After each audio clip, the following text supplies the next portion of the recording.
De a pie por la radio pública. Comienza espacio publicitario. En un mismo canal. De la mañana. Qué gracioso. Bueno, a ver, yo quería decir, sí, ahora, porque justamente voy a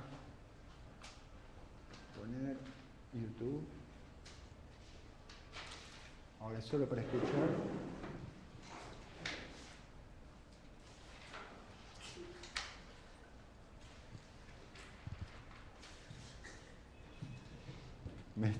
Me están diciendo por Facebook que claro, como el teléfono quedó prendido, que seguía el streaming de la charla sobre Así, a mí me dijeron, yo me comuniqué con mi familia y varios estaban pendientes que se escuchaban hasta lo que hablábamos aquí en el café y todo, como se servía uno el chorrito. No, que eso me está diciendo. Dices, gran hermano, te está escuchando todo lo que hablan. Qué gracioso.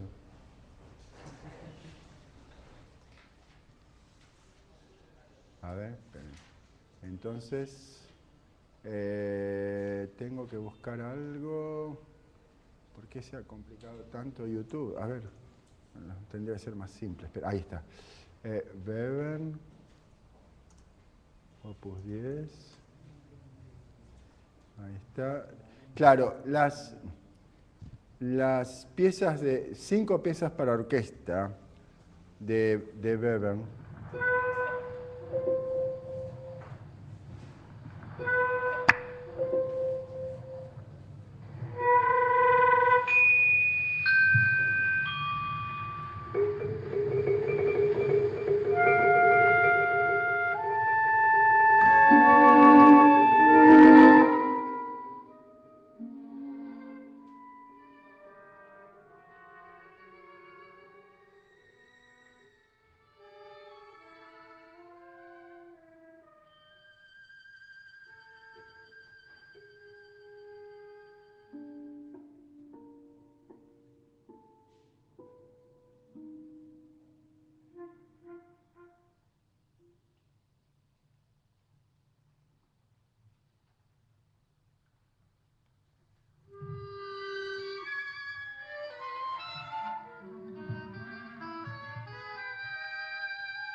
pongo una pausa ahí. De volver a escuchar esto. Entonces, me parece que se resignifica, ¿no? Después de todo lo que hablamos, ¿no? Y deliberadamente no pongo nada para ver, como para que quede más claro. Entonces, por ejemplo, las iteraciones. O sea, hay mantenimientos iterados, ¿no? Mantenimientos continuos. Hay grados de inarmonicidad absolutamente claros y hay superposición de objetos disímiles, ¿no? Si uno hiciera un análisis, ahora voy a poner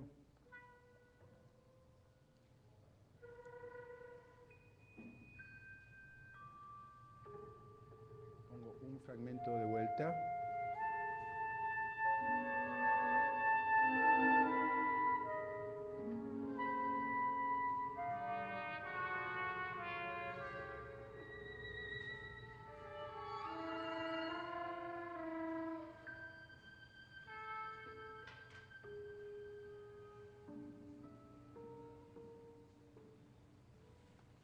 Una frase, un pequeño fragmento. Si uno tomara un programa que podría ser AudioSculpt o Spear, cualquiera de ambos, o cualquiera que pueda hacer un espectrograma, uno podría muy claramente representarse la distribución de los objetos en el espacio. Entonces, vamos a hacer lo siguiente. A ver, vamos a hacer lo siguiente.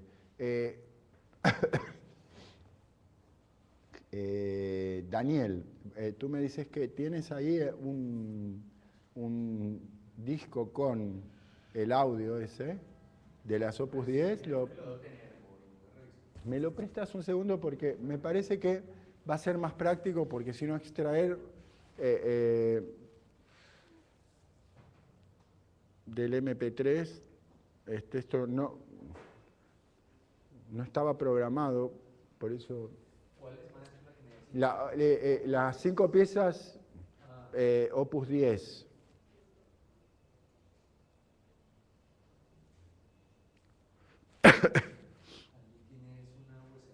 Yo tengo acá, espera.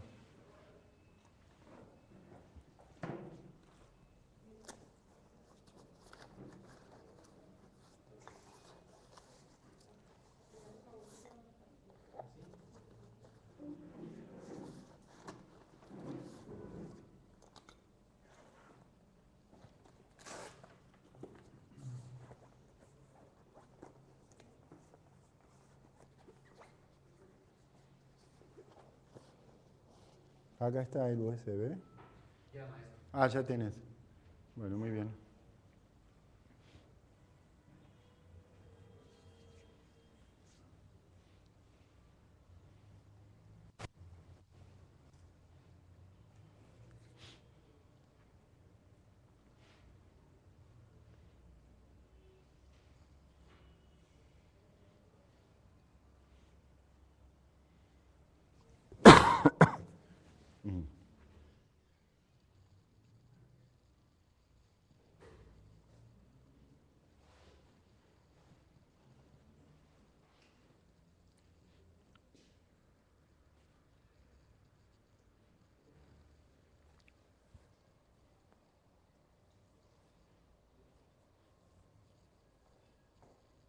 Bueno, entonces, mientras tanto, vamos a seguir un poco más con algunas cuestiones.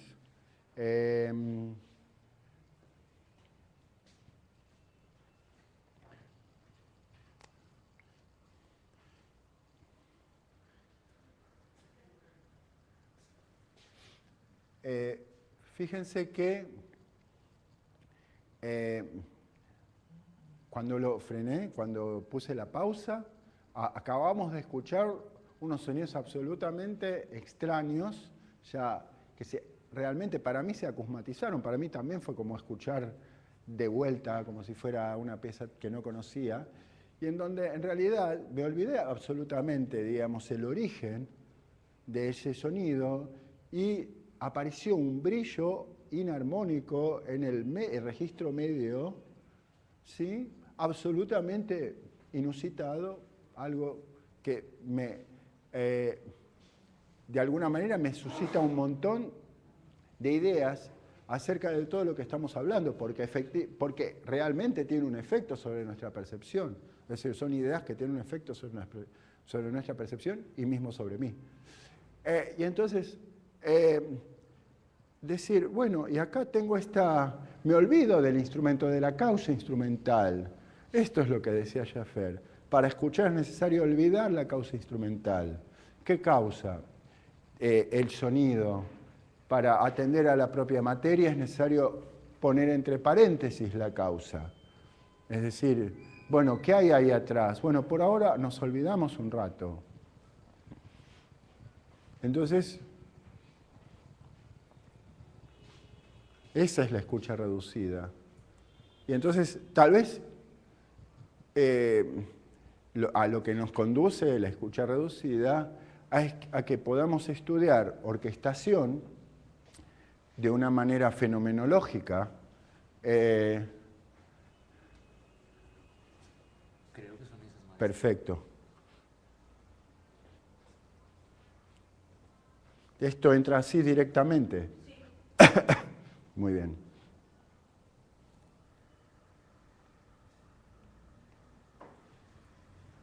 En donde uno, obviamente, el nivel de la partitura no se puede obviar, y es obvio que no se nos ocurre obviarlo, sino simplemente decir que hay un nivel de la representación espectral que es tan importante como la lectura de la partitura para poder ubicar esos objetos en el espacio y en el tiempo sonoro. Entonces, fíjense que esta serie de iteraciones a la vez tienen una forma, tienen una manera de evolucionar en el tiempo. Debería haber alguna manera que justamente el espectro la da de mostrarnos que en realidad esto ocurre en muchas, digamos, con una cierta relación entre las frecuencias. Si eso es lo que vamos a ver ahora.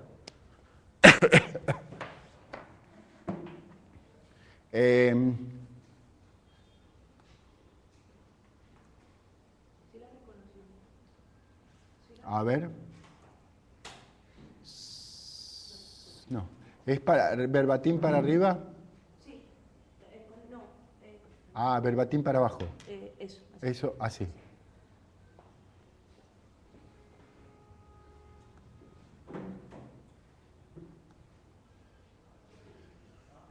Bueno, muy bien. Esto lo está abriendo el iTunes. Es un virus el iTunes, ¿eh? Lo más parecido a un virus.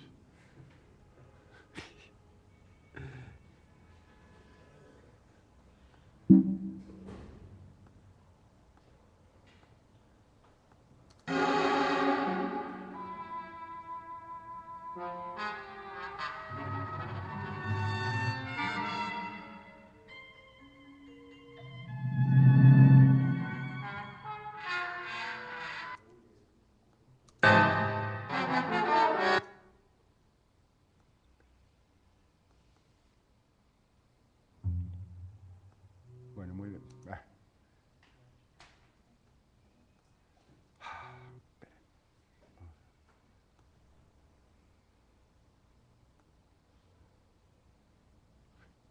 ¿Qué programa usan ustedes como para ver el espectro de un sonido?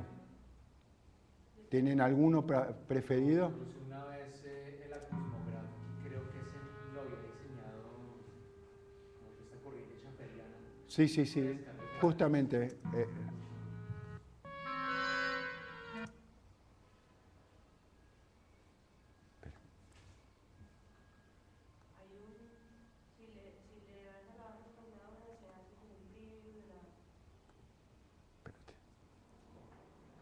Vamos a abrir el Acusmograph.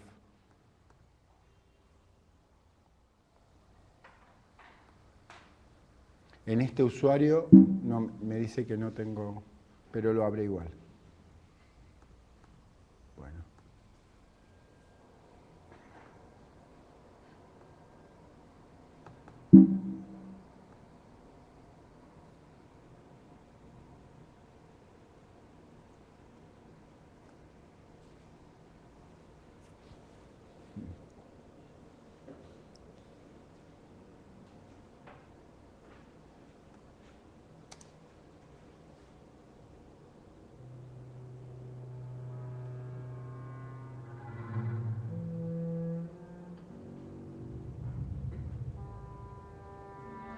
No, che, pero estas no son las Opus 10. No, es que no me salen locos a mí, están así 5. Ah, ok. No, pero pues, Bueno, entonces vamos a hacer así, porque evidentemente esto que no estaba planeado puede tener sus complicaciones. Miren, solamente después vamos a hacerlo bien para la tarde. Ahora simplemente vamos a mostrar, entonces, esta posibilidad de, bueno, hay otros que conocen el Acusmograph.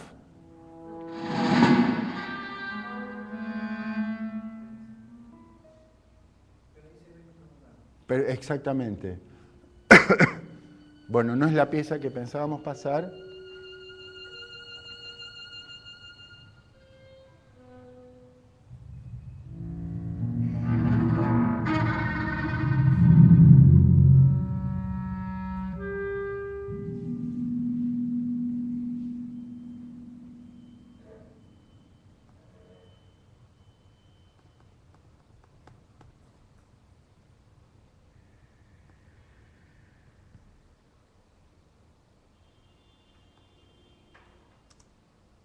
Vamos de vuelta.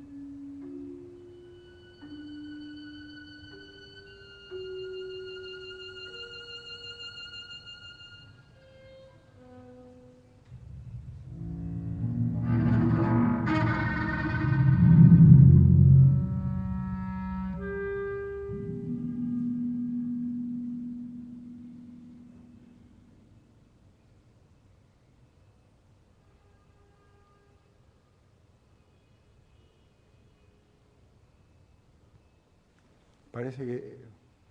Ok. Estaría muy bien. Espérense un segundo. Ahora, bueno, para los que no lo conocen, ustedes pueden acá con esta paleta identificar los objetos. Permítanme un segundo, a ver. Sí, vamos para atrás.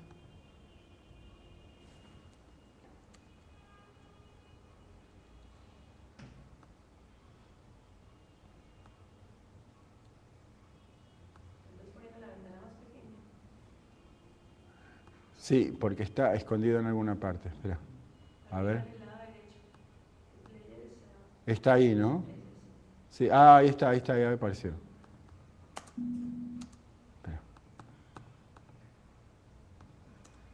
Espera.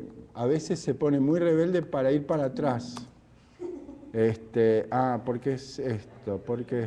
Porque claro, esperen. Ahora. Qué cosa seria. Ahí está. Ahí está.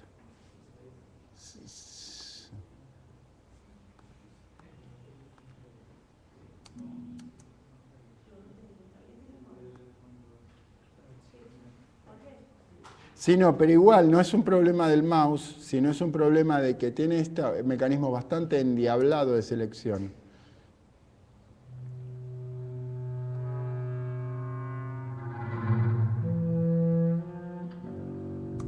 Muy bien, entonces estas entidades, estos objetos, se pueden identificar, por ejemplo, con estas figuras que están, digamos, ya predefinidas. Entonces es posible, bueno. Maestro, creo que las tengo. ¿Qué qué? Creo que las encontré. Ah, genial. Perfecto.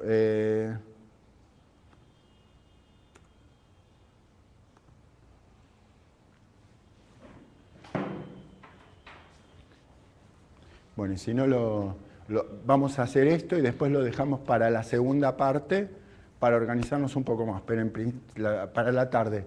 Pero ahora simplemente mostrar el mecanismo por el cual se puede identificar ahí las entidades armónicas, se pueden, los objetos musicales, perdón, acá podemos, bueno, variar el ángulo de la...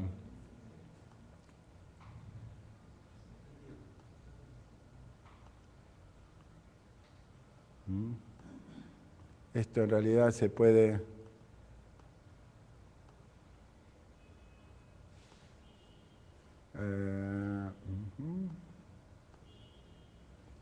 Bueno, esto se puede variar de bastantes formas diferentes.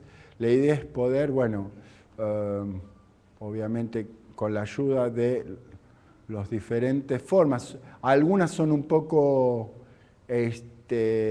algunas son un poco limitadas, pero básicamente es encontrar la manera de poder pegarle a cada forma sonora que identificamos una forma que, bueno, obviamente en este caso hay que trabajar bastante hasta lograr que más o menos se superpongan.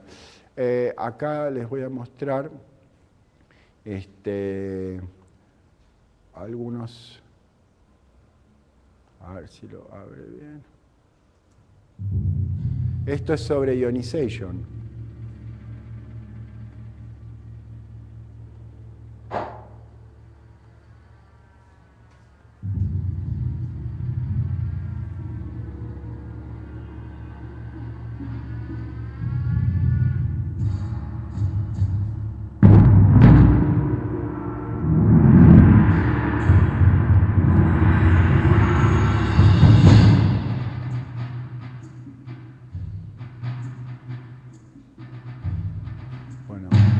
Obviamente siempre es mejorable, es como una primera aproximación.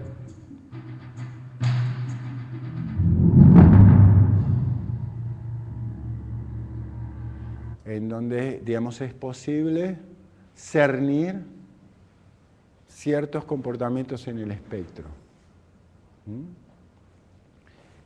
Hay algunos más. Muchas gracias. Bueno, vamos a dejarlo acá en puerta por las dudas. Es gratis el programa, así que es interesante. Acá les voy a mostrar simplemente algunos ataques que no tienen, en principio, son solamente sonidos sintéticos que yo cree.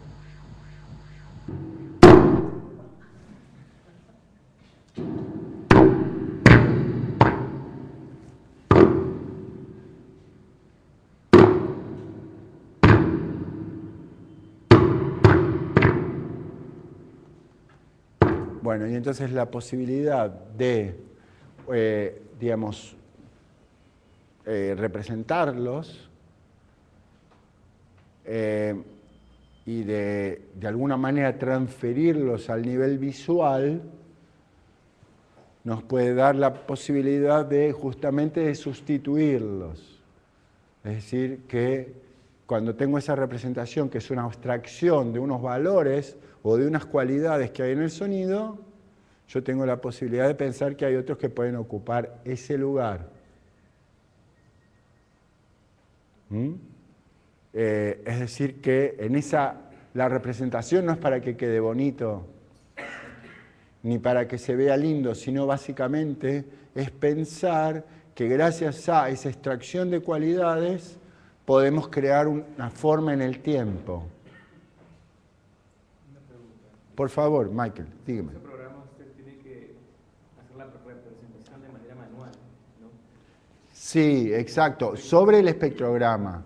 Vos podés tener el espectrograma que ya está bastante bien, pero cuando vos lo haces de manera manual, que es bastante incompleta en cierto sentido, tenés por otra parte la posibilidad de,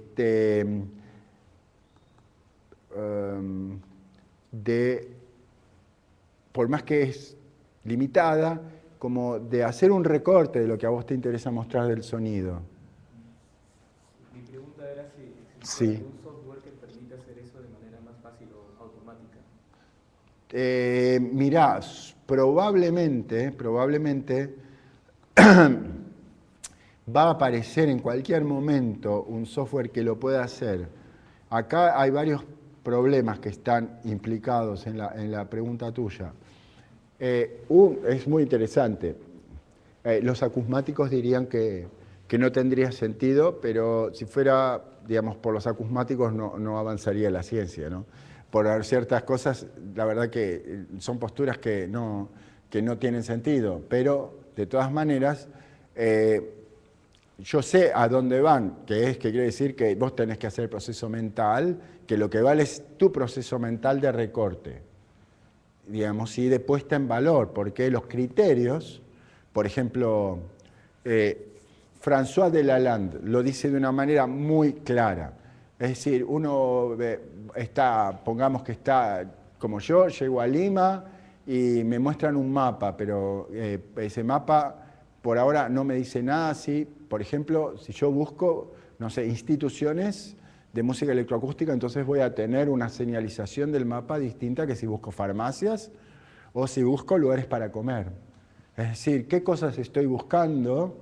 Esa es la hipótesis que me va a guiar mi investigación y mi representación, por lo cual sobre ese mapa, que sería el espectrograma, uno puede armar distintos tipos de recortes según lo que está escuchando.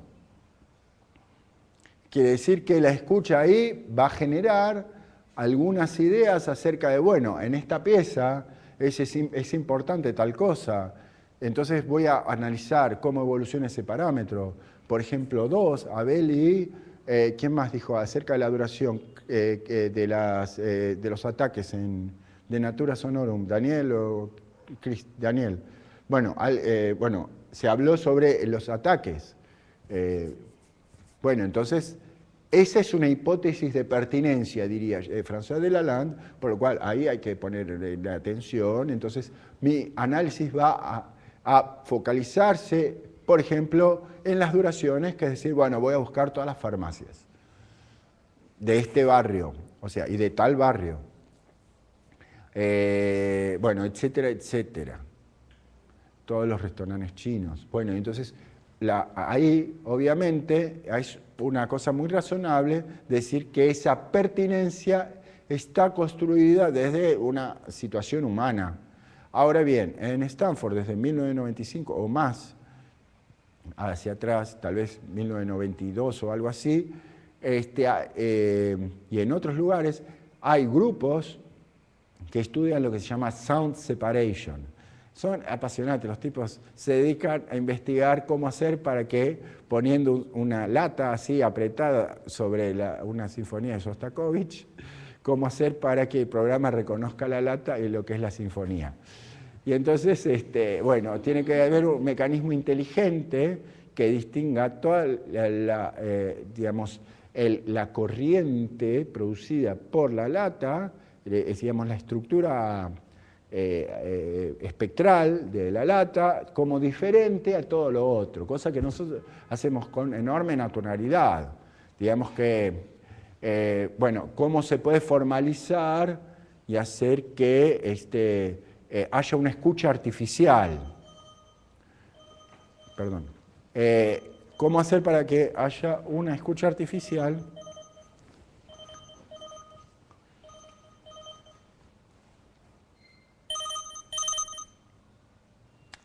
Perdón. Y cómo hacer que esa escucha identifique objetos sonoros, objetos musicales, y entonces eso, fíjense que es algo increíblemente complejo que nosotros hacemos así.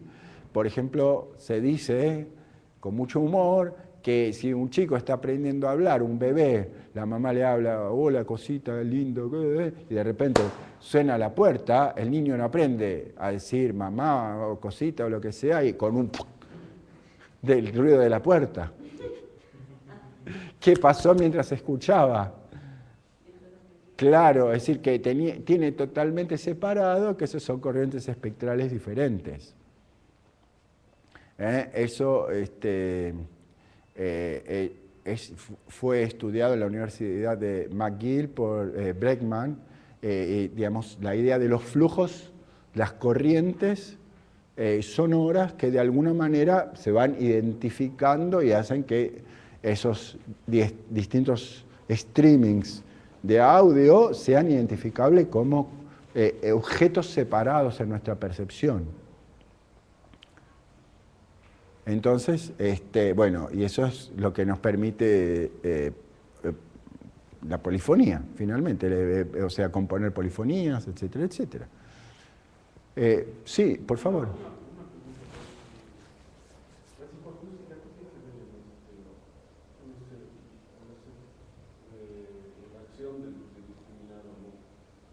La psicoacústica estudia eso. Bueno, estudia eso desde, bueno, hay una parte que es psicología experimental, digamos así. Es muy difícil medir el cerebro, pero bueno,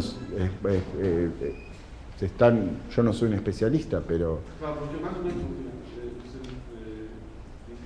cerebro puede discernir o discriminar el sonido de una charla y anular todo el...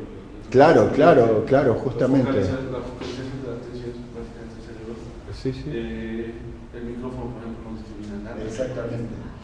Entonces, eso estamos, justamente, sobre eso estamos haciendo eje. Por la pregunta de Michael. ¿Hay tipos de micrófonos? no, obviamente cosas bajas, pero digamos, cuando tú grabas, o sea, no dices, no vas a grabar el micrófono, lo que está hablando él, digamos. Sí. Obviamente. Sí, y obviamente también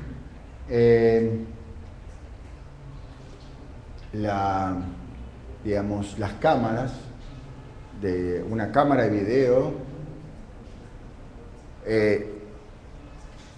digamos, ingresa numéricamente una cantidad de valores de píxeles y también la posibilidad de construir de ahí figuras y formas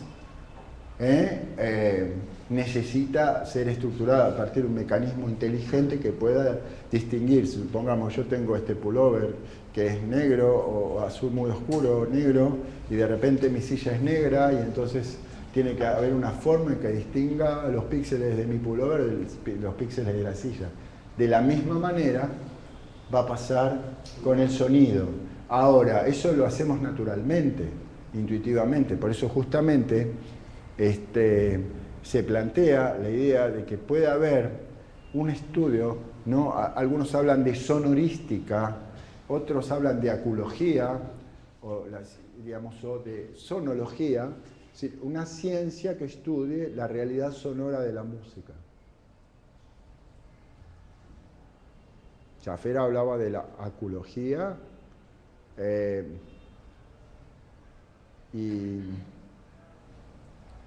y otros autores hablan de sonorística y otros hablan de sonología, pero en principio, digamos, la idea de la que se trata es de relevar con la ayuda del análisis espectral y las representaciones los recortes que se hacen sobre el análisis espectral, objetos significativos a la escucha. Hay dos teóricos,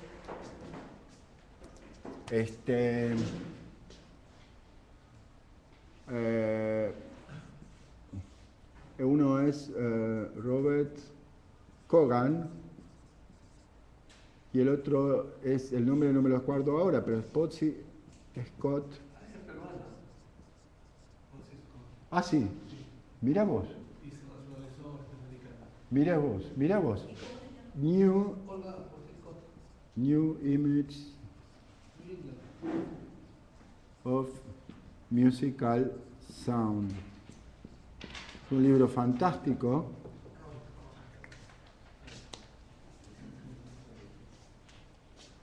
En donde justamente lo que están tratando es de sacar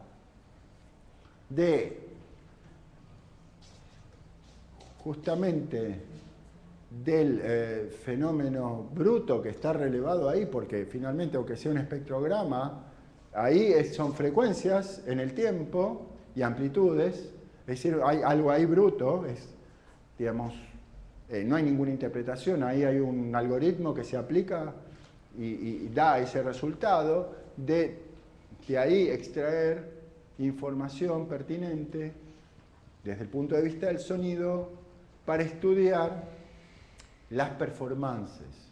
No está pensado para la música electroacústica, sino para estudiar las performances, ¿no? Es decir, ¿por qué Schnabel toca distinto que Rauh? ¿Qué hace en este mismo pasaje? Y eso es factible de ser visto de esa manera, pero bueno, que en principio, como tanto la investigación en el GRM de la representación musical como en el IRCAM, todos apuntan a poder justamente establecer entidades abstractas y en donde la noción de nota está puesta entre paréntesis, porque probablemente la nota sea una entidad constructiva que está un poco vieja, en el sentido de que hay otras entidades que permiten organizar el pensamiento, de las cuales las notas pueden ser parte en la medida en que están integradas a un pensamiento más complejo, que es digamos, lo que podríamos llamar el pensamiento espectral, el pensamiento global del sonido, del timbre como objeto de organización. ¿Se entiende la idea? Bueno, perfecto. Entonces, yo quería mostrar antes, vamos a hacerlo.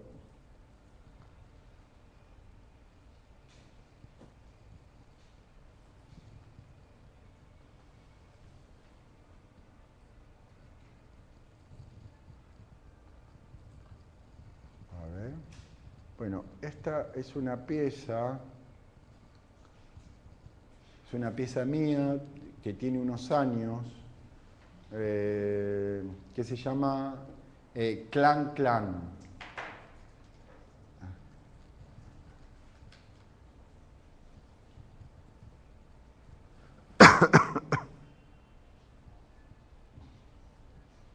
Y está, bueno, la traigo en este momento en función de esto que estamos explicando, ¿no? Es decir, habíamos hablado de la idea de sustitución, la idea de una unidad que puede ser variada. Y entonces, bueno, en esta pieza yo trabajé con improvisadores, pero estos improvisadores en realidad tuvieron un entrenamiento extremadamente riguroso para, como les decía ayer, hacer ciertas cosas y escuchar en ciertos términos el sonido, por lo cual nos pasamos mucho tiempo solamente haciendo ejercicios que venían un poco justamente de haber trabajado mucho tiempo con la con la escucha reducida haciendo síntesis de sonido o procesamiento de sonido.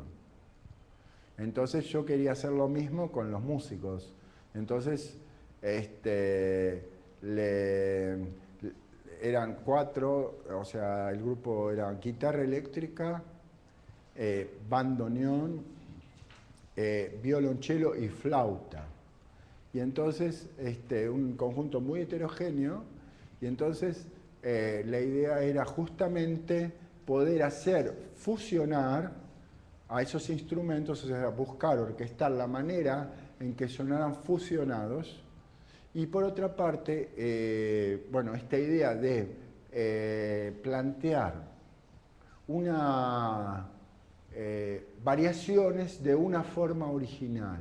Entonces, la primera iniciativa, el primer impulso de trabajo fue decirles, bueno, miren, vamos a tocar un sonido que se parezca a un platillo.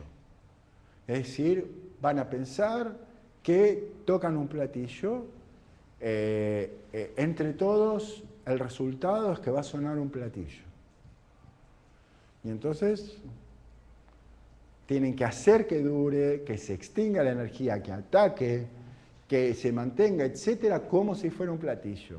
Pero eso lo recontra practicamos miles de veces y teníamos un algoritmo ya de hacía mucho tiempo que era algo muy divertido, que era así.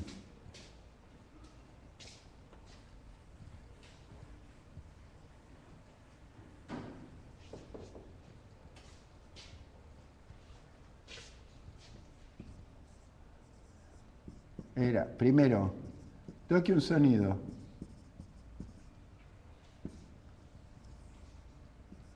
Primera parte, toque un sonido.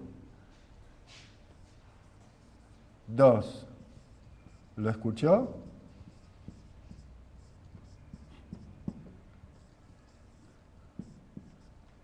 ¿Sí? ¿No? ¿No lo escuchó? Toque un sonido. ¿Sí? Toque un sonido.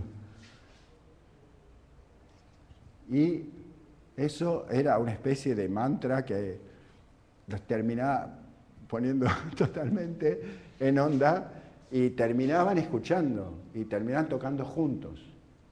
Y era fantástico porque en realidad, bueno, no tenemos muchas palabras. Yo no sé si eso se llama improvisación.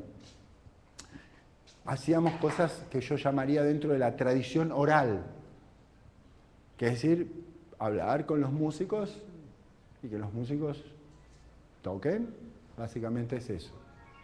Tampoco es que hablan ellos, no es una conversación, yo les pido cosas, las hacen, y después les pido otras cosas, y las hacen o no las hacen y ya. Y así todo el tiempo, muchas veces. Y finalmente, después de hacer todos esos ejercicios, yo decía, improvisen. Y por supuesto que lo que salía era increíblemente unido y todo el mundo estaba junto, porque ya habíamos practicado eso muchas horas, muchas veces, y tenían que tener mucha paciencia, y yo siempre estaba al borde que me iban a revolear algo, pero tenían la sensación de que algo importante podía pasar y entonces yo los iba manteniendo ahí con la expectativa. Bueno, la pieza, los engañé. La pieza, bueno, paso entonces, clan clan. La parte electrónica está hecha con Audio Sculpt, trabajando ese espectro de platillo creado por los 4 músicos y filtrado y ampliado en el tiempo.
Bueno,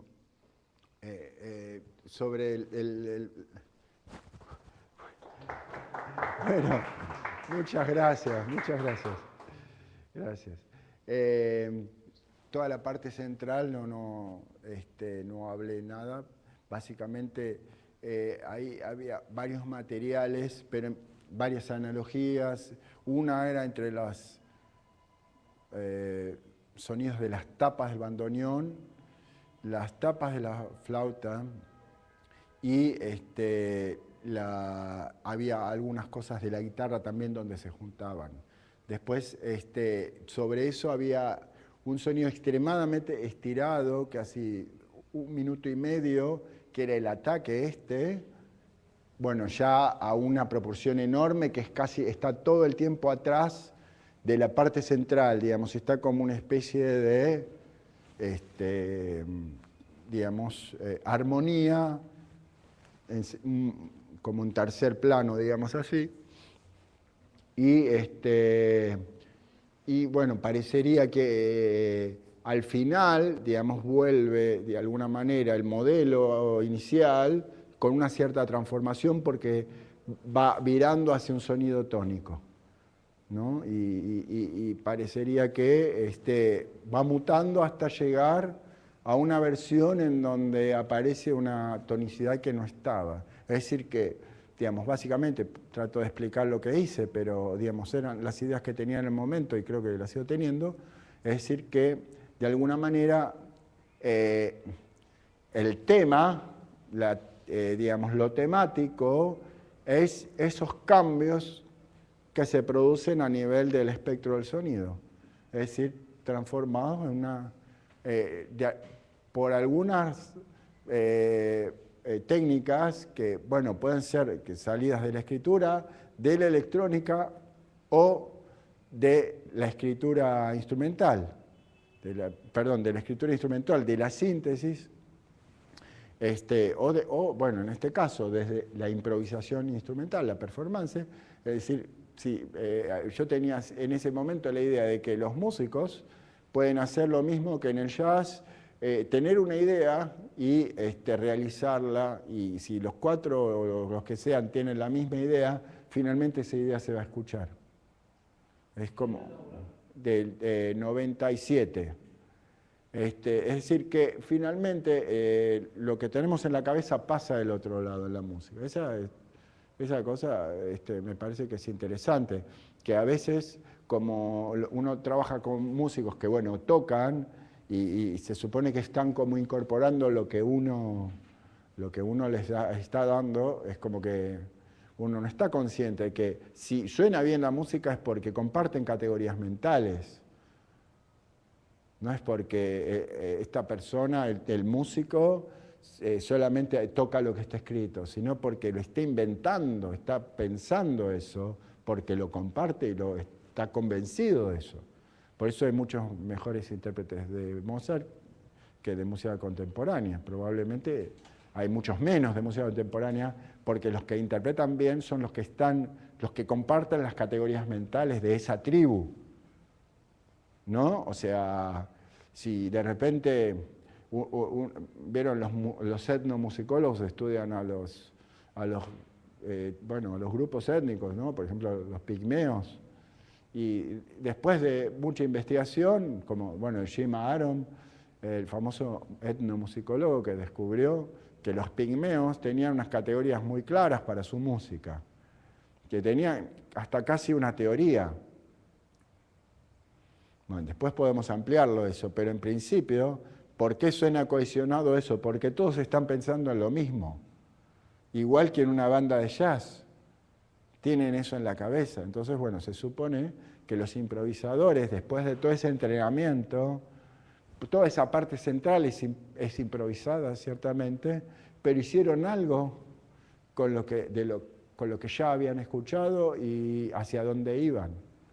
Y obviamente yo intervine, pero hubo mucho ahí de trabajar y elaborar grupalmente una transición o un momento intermedio. Sí, Abel. Bueno, yo en el medio de la obra, digamos, escuché a la flauta y me pareció que hacía un movimiento más, digamos, solista. solista, melódico. Entonces mi pregunta iba, ¿cuál era el sentido de eso en la obra? Ya que es más, digamos, es el movimiento de las masas, el armónico. Absolutamente. Pero ahí sentí eso y dije, quería saber. Sí, yo asumo, es más, lo escuché esta vez así, y me parece que eso, hay una cierta inconsistencia y a la vez una cierta, muchas veces ocurre que esa inconsistencia a la vez te permite, digamos, una transición hacia otra parte. Fíjense, no es para ni compararme ni equiparar eso, que puede ser un error composicional, pero ustedes empiezan a analizar una sonata de Beethoven, ¿no? Por supuesto, digo, fuera de cualquier comparación, pero a mí me pasa como analista. Los primeros 4 compases son una clara, digamos, mostración de una cantidad de cualidades y de relaciones extremadamente fuertes que hay entre los elementos, ¿no? Bueno, luego, sigue algo que es menos orgánico, ¿no? O sea, si escuchamos pram, taim, param, pará, papam, pam, propira, prim, pará, pa, titaron, todo recontra orgánico relacionado, priam, para. Ahí ya es más abstracto. Hice un paso más y ahora tengo que buscar esa relación. Es decir, miren, acá hay un acorde desplegado y acá había un acorde desplegado. Tramparitara, tatari. Esto es el semitono descendente. Bueno, y así, entonces ya ella me cuesta más. Ahora, el puente. Ahí tengo que ya mucho más, hay muchas más operaciones en el medio, por lo cual el puente implica una cantidad de abstracción para entenderlo en relación a la forma original que todo el mundo te lo discute, ¿no? ¿Y por qué no sería que simplemente hace escalas? ¿Por qué no simplemente se le ocurre hacer esto para modular y esto no tiene ninguna relación temática? No, pero fíjate que acá hay una sexta igual que acá, pero todos los alumnos te lo discuten porque dicen, podría ser otra cosa. Pero al principio nadie discute, porque las relaciones que ve son extremadamente compactas. Y yo creo que el precio, digamos, de la novedad y de la transformación es en cierta medida una cierta degradación de la idea. Es decir, que durante el tiempo algo va a pasar que va a poner un cierto caos esa idea. Y eso es a la vez lo que da lugar a la reexposición, que yo creo firmemente que existe de maneras muy variadas, pero me gusta la idea de pensar que puede haber una reexposición, no literal, no clásica, pero que puede haber como un retorno a cierta estabilidad de la idea, a ciertas características. En alguna pieza, otras piezas no, pero en principio eso es posible. Y me parece que, obviamente, sobre esa parte de la composición es donde menos teorías tenemos. Es decir, en donde, si ustedes, por ejemplo, agarran las Opus 33 de Schoenberg, la Opus 33A de Schoenberg, digo, como un ejemplo que me viene rápidamente a la cabeza, es una pieza que analicé muchísimo, y en donde van a ver exactamente eso. Al principio tenemos una simetría enorme.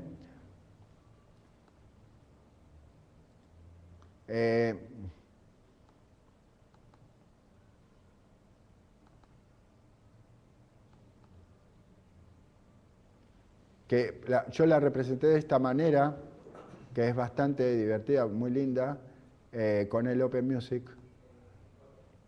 Es decir, tenemos unas formas extremadamente pregnantes de los 6 acordes iniciales que me dan, a ver si puedo hacer ver todo, tendría que ocultar el doc. Esperen que, a ver, la famosa fórmula de ocultar el doc, no funciona. Esperen. Vamos a hacer esto. doc. Tamaño, ahí está. Y entonces, sí, molesta. Y entonces, ahí más o menos lo ven, que esos tri, pa, pa, pa, pa, pa, esos 6 acordes son extremadamente compactos y que 1 y 6, 2 y 5 y 3 y 4 son los mismos. ¿Ahí está? La partitura está acá. Espera que no me la quiere dejar abrir. Espera. Porque está con el otro usuario.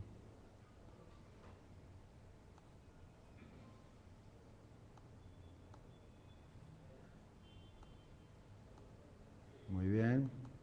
Y entonces, fíjense, es muy divertido porque acá está muy claro. No, lo rojo, lo azul, azul y rojo, todo eso está súper claro. Los sectores, azul, rojo. Pero claro, luego vamos a ir avanzando un poco en la pieza y bueno, obviamente empieza a haber sectores un poco más caóticos de azul superpuesto a rojo, o sea, ya las categorías se empiezan a desarmar un poco y es mucho más asimétrico, ¿no? Y esos son los motivos que yo encontraba. Y acá, directamente, que es en el desarrollo de la pieza, ustedes van a ver que la relación entre los azules y los rojos son absolutamente arbitrarias, es decir, yo uní cosas buscando relaciones que en realidad todo el mundo podría discutir porque son bastante menos evidentes que las del principio, que podemos mostrar claramente, ¿no? Podemos mostrar claramente, bueno, esto es este elemento, este es otro, acá es ni A ni B o A más B, etc. Y fíjense que la reexposición, bueno, como es de esperar, es una forma sonata, abandona ese estado caótico para volver a ciertos grupos bastante definidos. ¿No? Quiere decir que hay un proceso en el tiempo en el cual las formas para transformarse sufren una cierta degradación, una cierta pérdida de estabilidad y es decir, si no pasara el tiempo que hace eso con nosotros, no habría vida, no habría música. Es decir, hay un proceso de desorganización controlada. Una intervención acá los matemáticos podrán llamar azar, o no sé si habrá una cantidad de estados así que no serán tan fácilmente formalizables como decir, bueno, esta simetría es un estado inicial y probablemente un estado final, pero no es el estado constante, porque sería muy aburrido que la estabilidad fuera todo el tiempo constante, ¿no? O sea, no tendríamos desarrollo, no tendríamos aventura, no tendríamos desequilibrio. Sí, Daniel. No, más volviendo a su obra, quiero preguntarle varias cosas. La primera es, ¿fue una obra pensada para sonar en soporte fijo o es una obra mixta? Un poquito de cada cosa. Mira, en ese momento yo estaba muy interesado en la idea de la discografía, de la escritura fonográfica y de la componer para un disco. Así que cuando yo hice este disco, se llama Músicas de una pieza, de una etnia imaginaria, lo que pensaba era en justamente crear una especie de etnomusicología o como una especie de documento etnomusicológico que uno toma. Mirá, estos tipos, yo decía en ese momento, medio en chiste, medio en serio, que es una especie de tribu en donde, digamos, tenían como referencias musicales en un mismo cuadro a Jimi Hendrix y a Kaya Sareajo. Como que entraban en ese mismo lugar y podían estar fuertemente referenciadas ambas músicas en esa. Esa era la metáfora con la que trabajábamos. Y siempre pensé que la música contemporánea hace caso omiso a la historia de la tecnología en este punto tan sencillo, que es las obras musicales no están postproducidas. O sea, por eso hablábamos de Lachenmann, ¿no? De una pieza de Lachenmann que está tocada igual, lo cual tal vez está bien, yo no sé. Pero digo, bueno, es un documento musicológico. O sea, alguien entra al estudio, toca la obra, lo mejor que puede, y que bajarán un poquito el volumen o lo subirán, no se comprime, no se ecualiza, se pone tal como está, todos los tracks. Obviamente nadie va a usar, qué sé yo, agarrar un cuarteto de cuerdas muy prestigioso y cortarle los agudos, ¿no? Pero digamos, el tema ya, la música estuvo pensado así, por lo cual va a ser un documento la grabación. Y eso, desde el pop, desde los Beatles, eso es impensable en la música popular. A partir de los Beatles, o sea, a nadie se le ocurre hacer un disco pensando cómo sería una canción, cómo la toca en su casa y después ir al estudio y tocarlo y bueno, esta es mi música. A nadie se le ocurre. Y en la música electroacústica ocurre que se componen obras que están pensadas, muchas están pensadas para conformar un disco. Como por ejemplo Parmigiani de Natura Sonorum, La creación del mundo, Domon tiene ciclos, ¿no? El ciclo de la errancia, el ciclo del sonido, bueno, son todo tipo de concepciones que justamente incorporan la acusmática y el soporte disco. Y yo justamente, pero muchos compositores también componen una obra electroacústica. Y después, no sé, la juntarán con otra, pero no piensan en un disco. Entonces, bueno, en ese momento, para mí era muy importante decir, ¿cómo puede ser que un compositor contemporáneo componga un disco? La forma, yo en algún momento haré el artículo, pero acá después a la tarde lo seguimos, la idea de la forma disco. Es decir, el disco como forma, es una suite, algo parecido a una suite de piezas, como Sgt. Pepper's, como Abbey Road. A nadie se le ocurriría agarrar el solo de guitarra del medio, todas las guitarras superpuestas y ponerlo al principio. Eso está ahí, cumple una función formal. O el loop que hay al final de Sgt. Pepper's, que se le ocurrió a Lennon y que solamente lo conocimos después de que se hizo el CD. Todo eso son técnicas de escritura fonográfica que los compositores contemporáneos no siquiera se les ocurre que eso existe. O sea, este disco va a tener esta tapa, cosa que cualquier rockero hace 3 meses que toca la guitarra y dice, la tapa va a ser esta, la secuencia de tracks va a ser esta, etcétera, cosas increíbles. Decime. Y la última pregunta con relación a su obra, justamente usted hablaba de la improvisación. Sí. Y creo que es un tema muy complicado de trabajar. Que esté acostumbrado a la música contemporánea. ¿Cómo fue ese acercamiento? Usted nos hablaba, pues, primero como con la imitación de un sonido, pero más allá de esa imitación, el tema de los lenguajes, es decir, hay guitarra eléctrica, hay bandoneón, como que cada músico tiene su mundo. Totalmente. ¿Y cómo afrontaron ese tema y cómo lo afrontó usted en relación a su música?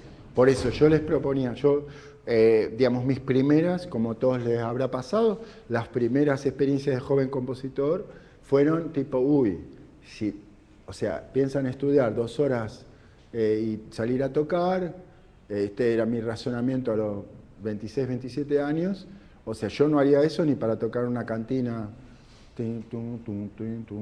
o sea, no haría eso, no, saldría a tocar con 2 ensayos de 2 horas y salir a tocar. Eso fue lo primero que dije. O sea, si alguien quiere ir a tocar para que la gente coma, ensaya un montón, porque la gente va a parar de comer y va a decir eso suena mal. ¿No?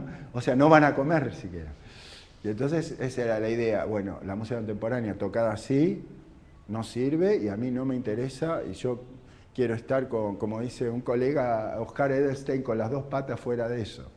Es decir, no quiero estar en ese campo. O sea, si van a tocar así, yo no quiero estar en ese ámbito.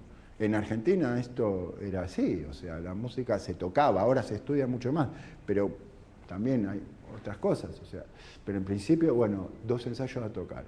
Yo me pasé un año escribiendo una pieza y alguien, no, estos trinos los dejamos para estudiar para después y eso es raro, no, déjalo y este acorde es muy difícil y pongamos notas al aire, qué sé yo. Bueno, entonces dije, me voy a juntar unos músicos que son todos del conservatorio, jovencitos. Bueno, che, ¿les interesa? Vamos a tocar. Y vamos a escuchar, a ver cuáles son las ideas que tenemos que aprender para tocar música, mi música. Bueno, entonces, estuvimos ahí varios años trabajando.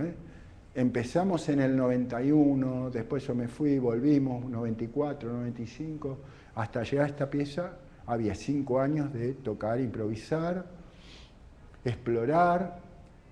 Y bueno, todo eso dio un resultado que era muy interesante porque ya nos podíamos reunir con ese primer grupo, después con el otro, nos podemos reunir ahora,